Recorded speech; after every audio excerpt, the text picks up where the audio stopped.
you kind of take your monthly revenue, your monthly profit, and you can earn a multiplier between, 30 to 40x what that is. So really 3 years of what your monthly revenue is. So, a site making $800 a month, you can sell for 20,000, kind of like we just purchased.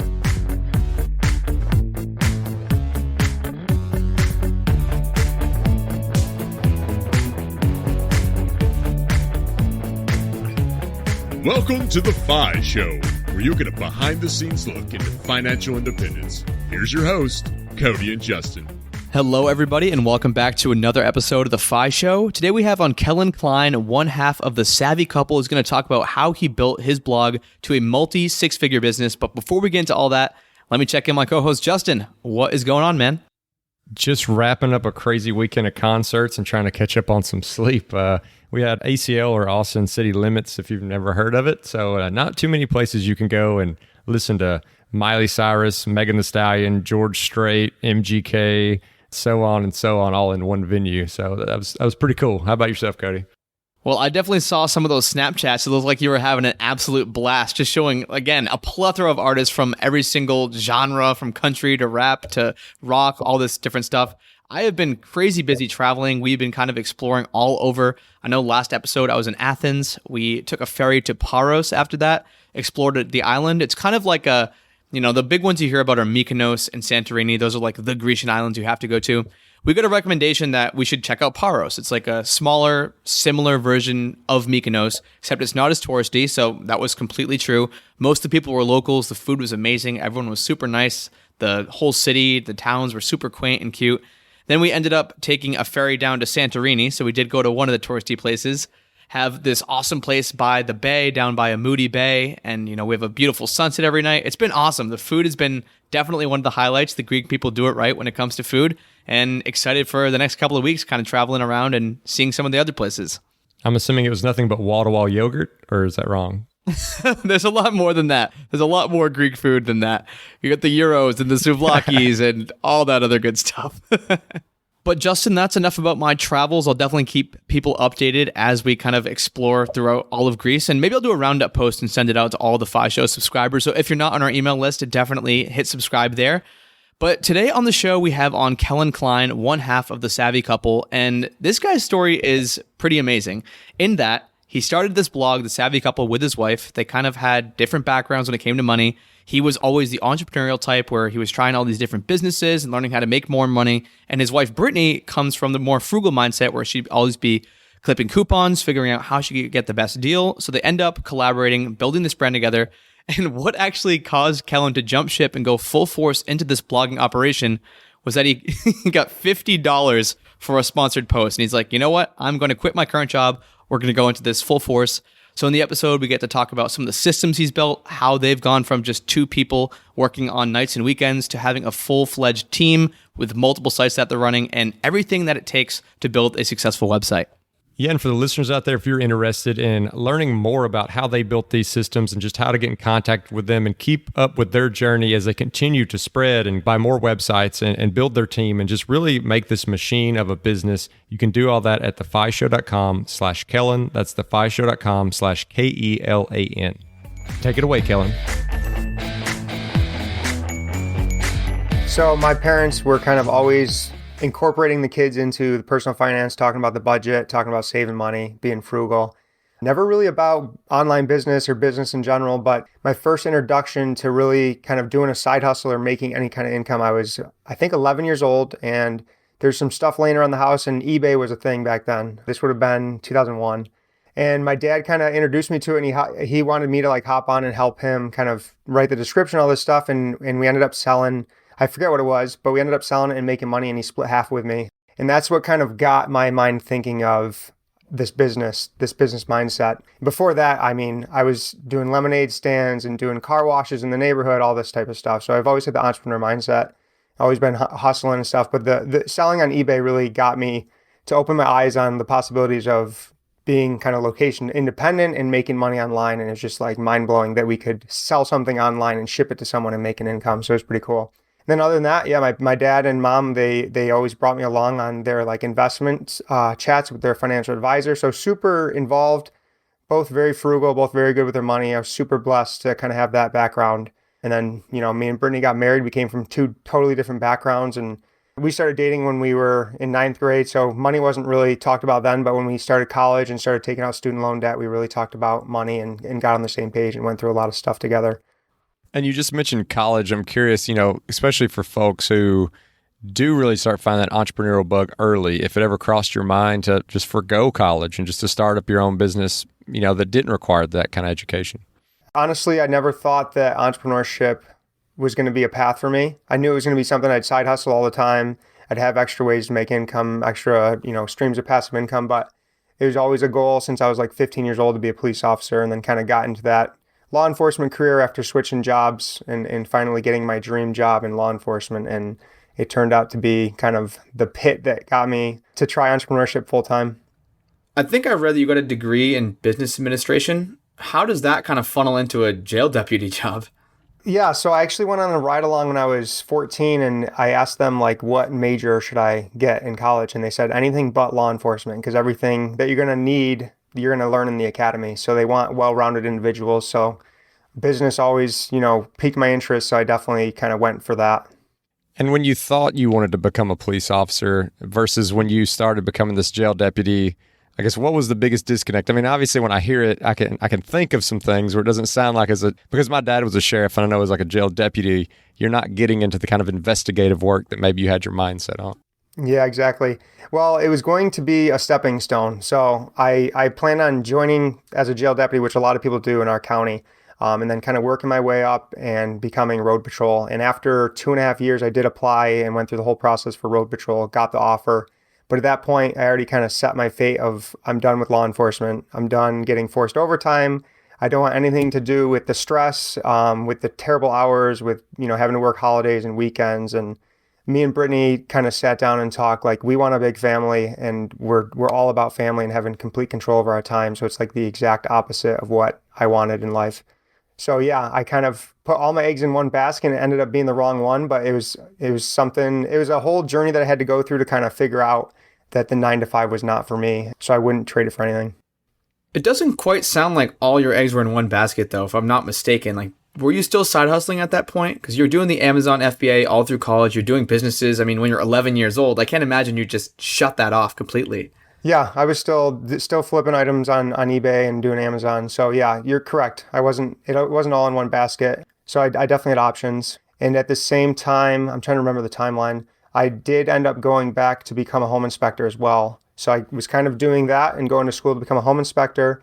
And then the same amount of time, or the same time frame, we kind of started the blog and saw that it would be just a side hustle at the time.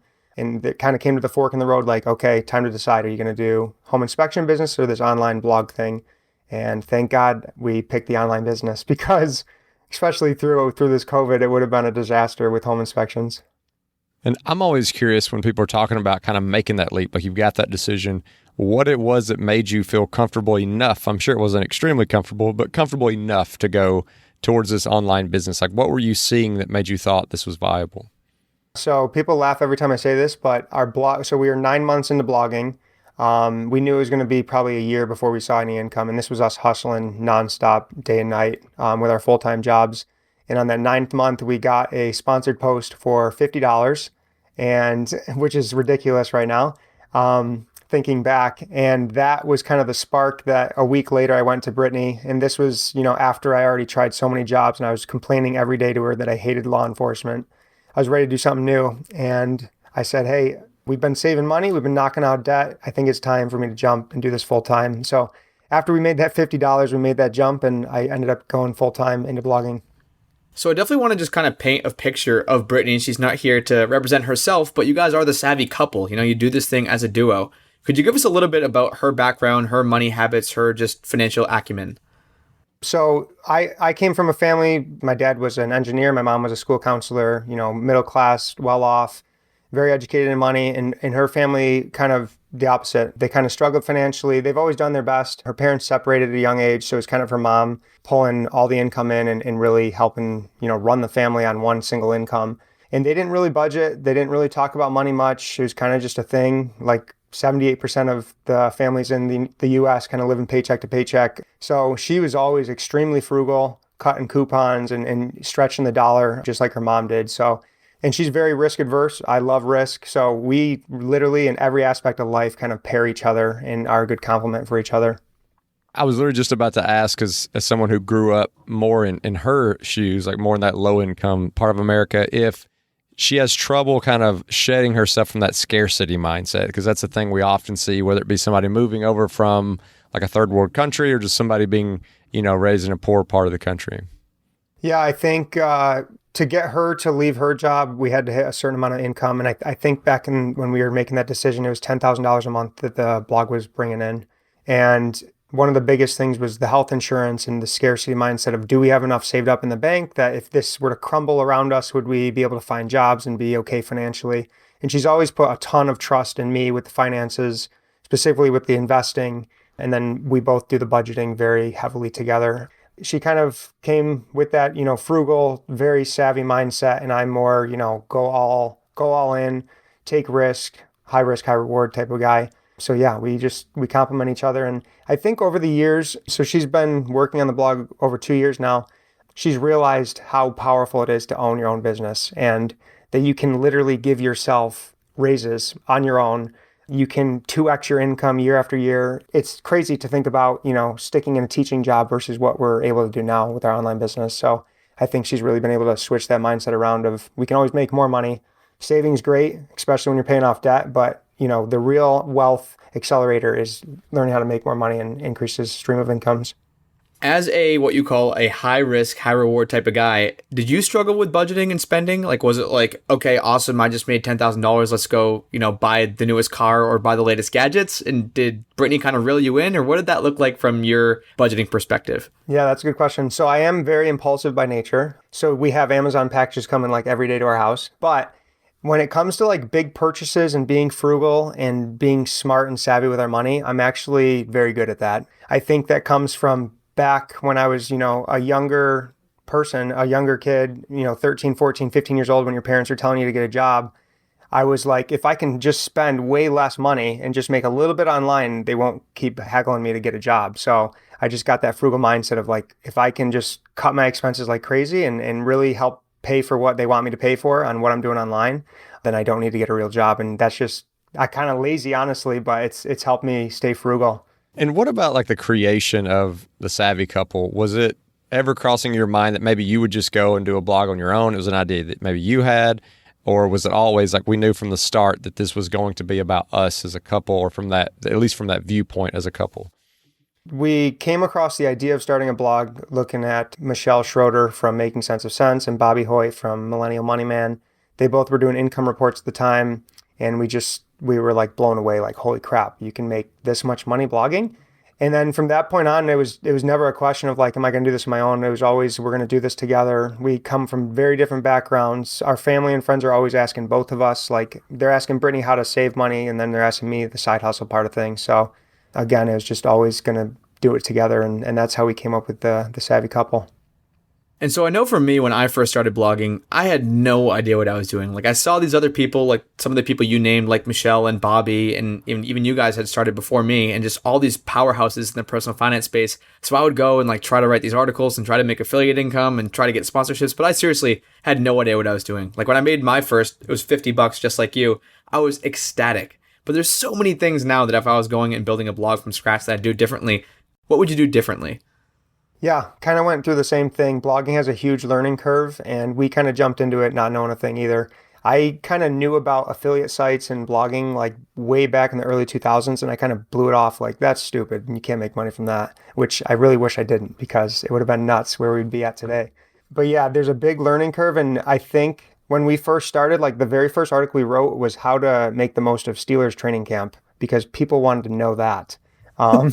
Being that we were Steelers fans and we could save money at the Steelers training camp, that was like our first blog post. So going back, it's all a mindset shift. You're a business, and you need to, it's not a hobby. If you want to make money blogging, you got to treat it like a business from day one. So what do businesses do? They solve problems. So you need to figure out who your readers are going to be, and then help figure out what their pain points are, their problems, and how you can solve that with content. So it's all about switching that mindset of, talking about yourself and what your story is, which you can totally incorporate into your blog posts and write your story and inspire people and motivate people. But at the end of the day, it's creating content that's around your reader's problems and solving that. So it's what's in it for me, for your reader. And that actually like goes into exactly where my questions were going to be, was kind of that, how do you go from just being someone who maybe has a good story, is smart on finances, is a decent writer, to actually where it starts making the money? Now, I know you just talked about, from a mindset perspective, making sure you're writing towards an audience and solving their problems and not just writing about what you want to write about. Are there any kind of little tactical things, mechanics, as far as the way the website is set up or the things you need to do on the website that is different between, just a passion project and something that you're actually trying to make a real business? Yeah, I think going back to the question, like what would I do starting over? I would focus on search engine optimization. So doing your keyword research, knowing what categories you're going to have on your site, and really planning out like a customer journey of, okay, we're going to start with this silo of content, build it all out, and then kind of move on to the next one. And I think what helped us, I think blogging's obviously gotten a little bit more difficult as time goes on. It's better to start like a niche site that's very focused and then go broad. And with the Savvy Couple, we kind of went super niche on frugal, saving money, and then we went super broad with the Pinterest stuff, trying to get moms to read our blog, and then we've kind of focused back into our core personal finance, saving money, making money, budgeting. But it's really focusing on SEO, doing your keyword research, and that's kind of where you can start. And then it's incorporating and finding your voice. Like you said, I was not a personal finance expert when we started. We just kind of started it because people were always asking us questions. So we started writing content about what others were asking us around us and our family and our friends, kind of building it out from there. And then over time, we've just dove headfirst into personal finance and really become experts on a ton of different categories. In terms of productivity, because I think this is something that a lot of new business owners, new entrepreneurs struggle with, especially if you can think back to when you first started out. Did you have a certain schedule? Were you trying to get a certain number of blog posts done a week? Were you spending this much time on social media? Were you spending X number of hours on SEO and keyword research? We will be right back to the show after this quick word from our amazing sponsor, LinkedIn Jobs. Today, many small business owners are busier than ever, and I can definitely attest to this.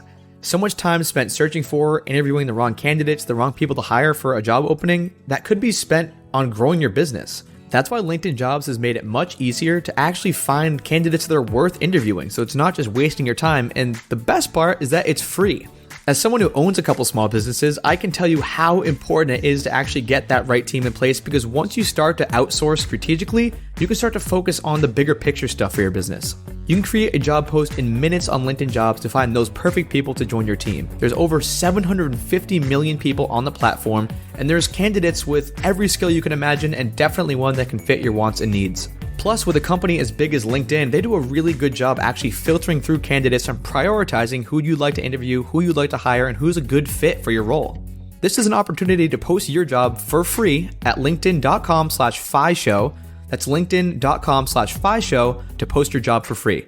Terms and conditions apply.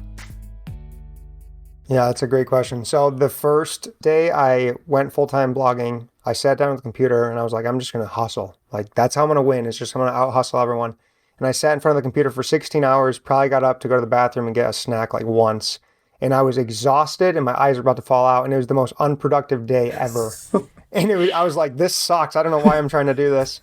But yeah, I slowly figured out like productivity is huge. Coming up with systems and processes to help you along the way and kind of build a business from is going to really set you apart from other people. But as far as like productivity, I like getting up early, 5 o'clock, getting my really honed in hours in before the girls wake and before Brittany wakes up, and really taking care of myself. I like to work out in the morning, read some, and then I get right to work and focus on the stuff that's high priority. And you kind of just build it out over time. When we were first starting, it was just me and Brittany on the weekends, and after work, kind of like we were writing every single article. We were publishing 3 times a week. We were having a guest post every once in a while. And slowly but surely, we've been able to, make enough money to build a team and really create a nice business that we can manage from the top and have people work with us and help create the content for us. So I had one question, which you kind of gave me a little bit of a hint towards when you mentioned that you grew your team and had some additional writers. But running a blog like this, after you've done it for a couple of years, you're putting out the amount of content that you're putting out. How hard is it to stay kind of like fresh and get new things out there and make sure that you're not just covering the same topics over and over again? Because obviously there's a lot of things in the personal finance space, But at the same time, I could imagine after a couple of years, it kind of gets hard to not just talk about the same IRA, budget, etc. Yeah, totally. I think what makes it fresh and exciting is being able to create content that is going to serve different purposes. So we have kind of a back end to our business where we create funnels around products that we sell. We're coming up with courses to create. We're coming up with a membership to run. So it's not so much focused on the content part. That part's awesome, but that's like the marketing. That's like the very first step of the business. And now we're kind of focusing on building out the systems for sales and fulfillment and operations as we kind of continue to grow our business. So it's fun to play the SEO game and hand it off. And we've kind of come to the point where it's like it's almost completely hands off, where I don't even touch the keyword list. We have an editor that kind of takes keywords, gives them to the freelance writers, does the outlines. They basically do everything and then hits publish. So we don't really even touch that. And it's just keeping an eye on that to make sure that the correct marketing for the savvy couple is leading people down to our products after we're solving their problems. And so as I was looking through your site, something I noticed, and I'm sure this was intentional, or maybe it came a couple years after you first started, but it seems like you were very listicle heavy. And I'm just curious, why did you choose to go that route rather than writing just a monster blog post on a specific topic? So it's proven that listicles work well on social media. And I kind of, back our second year in, we went heavy on Pinterest, and they did really, really well on Pinterest. So yeah, it's kind of the psychology. It's easy, bite size for people to read, and our avatar is very busy. So our ideal reader's a working mom, a working husband, and they're very busy. So making a listicle where they can kind of scroll through and easily gather the information and get what they need out of the article has worked out really well. And how often are you updating those lists? Because I can imagine, let's say you have 20 best budgeting apps. Like, they're constantly changing. Some might shut down affiliate programs. Some might change features and all that stuff. Like, I can imagine it's a lot of work in the back end, but it seems like you might have that hired out at this point. Yeah. So we have our team do audits. Everyone's doing at least one audit a month. So we're always constantly updating content, and you kind of have to do that with the SEO game because, like Justin said, everyone's creating the same type of content. So you got to be the freshest and the best content out there. And the way to do that is to constantly be updating old content. And you've made a lot of references to this team. Are you able to kind of talk about what size this team is, what that journey looked like, how you, just the whole, like how you decided we need more people to make this continue to grow? It was hard I think a lot of bloggers go through this. They're hustling like crazy and they're in the weeds. And they're making good money, but they are scared to kind of outsource anything because they feel like they need to have their hand on it. But yeah, it was just networking and talking to other bloggers and like, how do I get out of the weeds here? And they're like, you got to hire out the stuff that's taking up the most time that's not bringing in any income. So I actually read the book Work Less, Make More that was recommended to me. And it was one of the first business books that really just blew my mind. Like, holy crap, if I focus on this one thing of increasing my EHR, your effective hourly rate, everything else will fall into place. And it's using the Eisenhower chart to really mark down all your tasks and categorize them for your productivity to make sure you're focusing on the right quadrant and then outsourcing the rest. So I was easily able to kind of, in Work Less, Make More, he says to write down every task you do on a Post-it note for an entire month. You have a huge stack of yellow Post-it notes at the end of the month. Then you're going to organize them into the quadrants. And then I can't remember the quadrants right now, but one of them is delegate. So, and then the other one's delete. So those two quadrants, you can knock off, 75, 80% of your work that you're doing and outsource to other people. And then it's just, going through the process of, okay, I need to become a manager and we got to find someone that can work, within our budget to take off some of the stuff that's taking up the most time that a virtual assistant can do, which virtual assistants are lifesavers. So if you are a blogger kind of in the weeds, I highly recommend starting with a virtual assistant to outsource things too. And so what do you focus on? It sounds like you have someone who does the SEO work. You have someone who does the editorial stuff. You have a team of writers. I guess the even better question is, you're doing this with your wife, which some people might be like, there's no way I could ever work with my significant other. What are kind of you and Brittany's responsibilities in the business? So it took us a while after Brittany joined me to figure out exactly what her role is, but she's actually the CEO. She's the one that leads the vision of the Savvy Couple. She focuses on email marketing. She focuses on sales pages and product creation. So her digital products, she's very graphics oriented. So those are the kind of things she does when she gets time. We have 2 daughters that are very time consuming and energy draining. They're incredible and we absolutely love them. So we kind of work around their schedule, which is awesome. And then me personally, I'm focused on sponsorships. So finding brands that align with our mission with the Savvy Couple and partnering with them. running sponsorship campaigns with them. I'm also focused heavily on SEO, so doing the backlinks, doing podcasts like this, getting our name out there. And then I'm the COO, so I kind of manage our SEO team, which Justin, you asked, it's pretty small. We stay lean and mean. We have one editor, one writer, and then one virtual assistant. And then we do have 3 other niche sites now. So I was able to hire my brother as a website operator, and he kind of runs the 3 niche sites for us, creating content, auditing content, and increasing revenue there. But yeah, other than that, I focus on Facebook ads as well, do some email marketing, and that's kind of my day. You've mentioned the kids and how busy that can be, and how just busy life can be in general. You've obviously built this up to a pretty good scale. Can you foresee a time where you're like, you know what, I just want to sell this as an asset to someone, take my lump sum and ride off into the sunset? Or do you feel like you're just way too connected to this to even consider that? Yeah, that's actually a question that we've been asking ourselves lately. We went through an intensive business coaching, and they kind of set it up with, where do you want your business to be? Kind of like setting your business up to make the ideal lifestyle that you want. And one of them was, we do want to reach financial independence within the next 5 years or so. We're 31. We'd love to do it by 35, at the latest 40. So we are definitely setting the Savvy Couple up, which is definitely our baby. And it's hard for me to say this, but we are going to set it up to have an exit plan eventually. And we're going to do everything we possibly can to help our readers through the journey while we're working on it and we own it. But I do think long term, it just makes sense to, after 10 years of running it or however long it may be, and this may change, we may say, screw it, we're going to keep it. We love doing what we're doing, which that's the point we're at right now. It's hard to even consider kind of selling it. But I definitely think it's smart with any business you're running to have an exit plan to get that quick windfall of money and set yourself up and your kids up and create a legacy.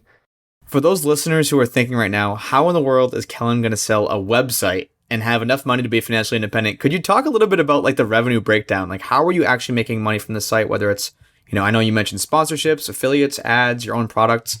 Maybe just give us a quick little pie chart. Yeah, sure. So this year, digital products are probably like 60%. So we do a lot of income through selling our budget binder, and we have a chaos to control bundle that has productivity planner, cleaning planner, stuff that Britt made, which is digital products are awesome. I know, Cody, you guys hit that heavily in your creating printables course. But yeah, there's no overhead. Once you create it, you can sell it evergreen, and it's just incredible. And then we probably do about 25% affiliate, probably 10% sponsorships, and then whatever the rest is, ads.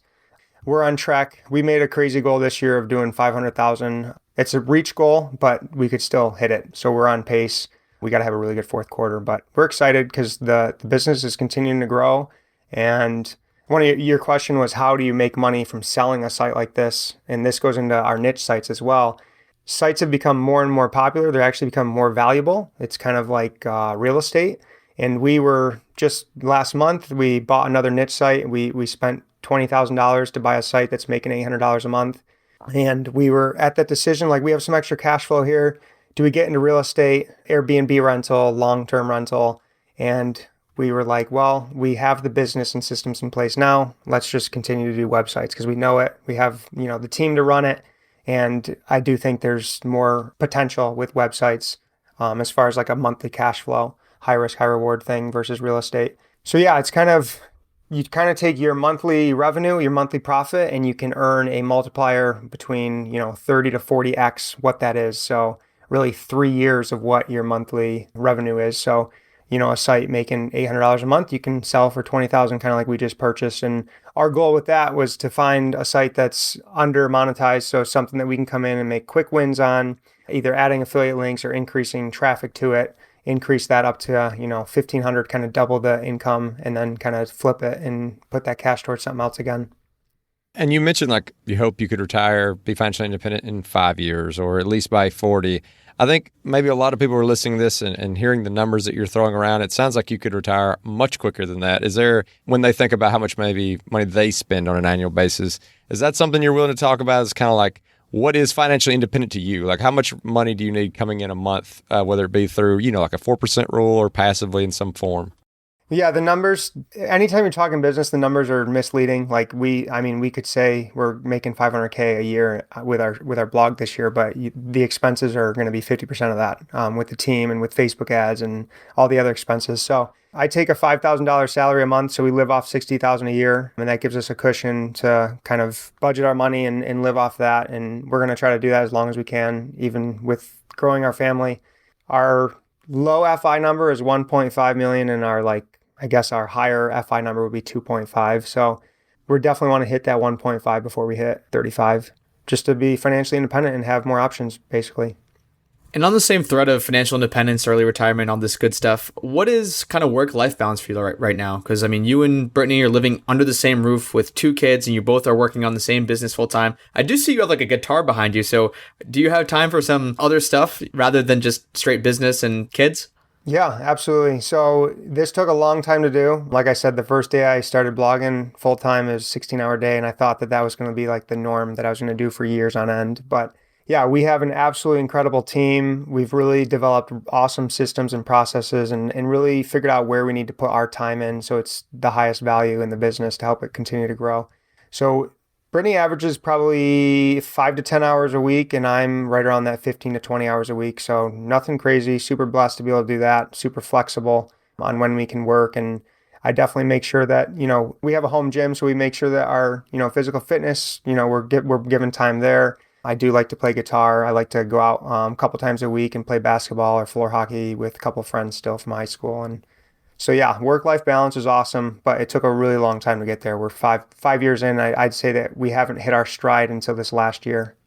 And obviously the world could change a lot by the time that your children are working age, but seeing the life that you've built, the way that you're able to work such low hours and make a great income, when you think about what you're trying to encourage them to do you kind of envision yourself to really try to make sure they understand that this kind of world is out there and nudge them that direction? Or, I'm always curious as a parent, once you've built something like this that is so different than the average person, if you try to urge them to kind of go down that same path.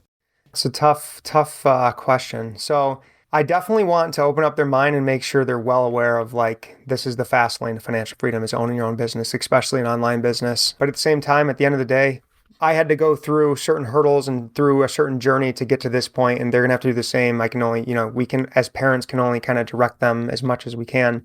And they're gonna have different passions than me. Maybe, Brittany's definitely wasn't the business minded. She was born to be a teacher, and now she gets to do it with personal finance. Is a little different, but she would have never kind of came into this world unless it was both of us, getting married and doing it together. So yeah, we'll definitely continue to, help them start businesses when they're young and teach them about personal finance and show them this is kind of the way to financial freedom, to do it fast instead of doing it the slow way with the 9 to 5. But at the end of the day, it's going to come up to their passions and what they want to do and what's going to give them happiness in life.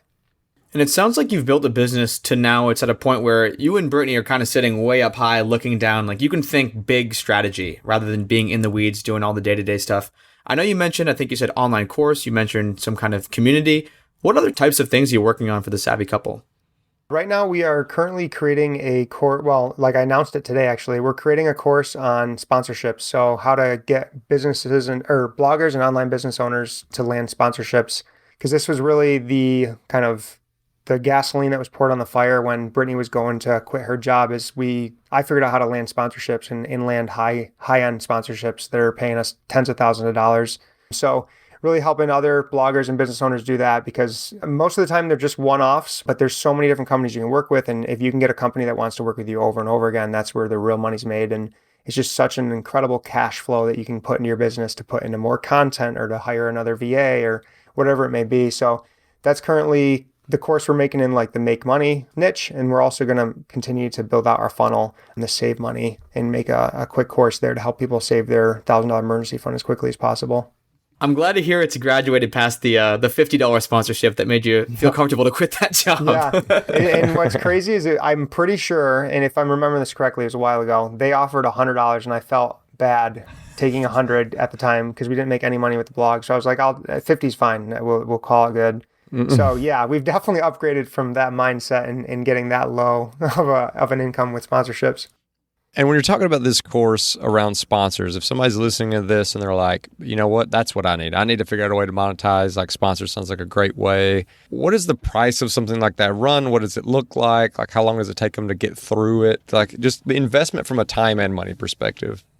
I would say from a time standpoint, it can be probably your best ROI on an online business, especially if you have a team that can do the work for you. Because I kind of just do the negotiating and pitching brands. But the big thing for us, we don't do any price sheet. We find brands that align with us, and then we reach out, get them interested.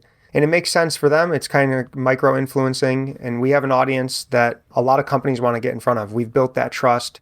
It's their ideal avatar that could be their ideal customer. So they're kind of taking a shortcut to get in front of them by using our audience and us using our assets. So we're able to do that. And we kind of package every single sponsorship as a package that's unique to that brand. So we don't have any standard package. And we always, which is going to be a tip in the course, is you got to ask their budget. It's like a dance. It's a negotiation. If you come out and say, hey, we can do a sponsorship for $1,500, they're going to jump all over it most likely, because that's like nothing compared to what these brands actually have in their pockets to do on marketing. So it's really figuring out how to get them to tell you their budget, and then figuring out what their needs are and what problems they have, and then solving those in a package and deal, and kind of going from there off their budget. That's so interesting that you're saying that now, because that's something I literally just kind of learned this past week at FinCon. I went to the session from John and David. They have the Queer Money podcast, and they were just, the numbers that they were talking about with the sponsors they were getting were astronomical. And they have very similar download numbers to me and Justin. And I'm like, what are we doing wrong? And, I ended up beefing up our media kit a bunch. I literally spent a bunch of hours on it yesterday, leaving the prices off. But it sounds like it's that thing. It's asking them what their budget is and then kind of making the negotiations from there. Totally. Yep. Basing it off what their needs are versus kind of a package that you have. And a shortcut from that I can give you right now, a tip is, if you're looking for brands to work with, we have a big sheet of 100 brands on an Excel sheet, just like our Dream 100, we call it, that all align with our business.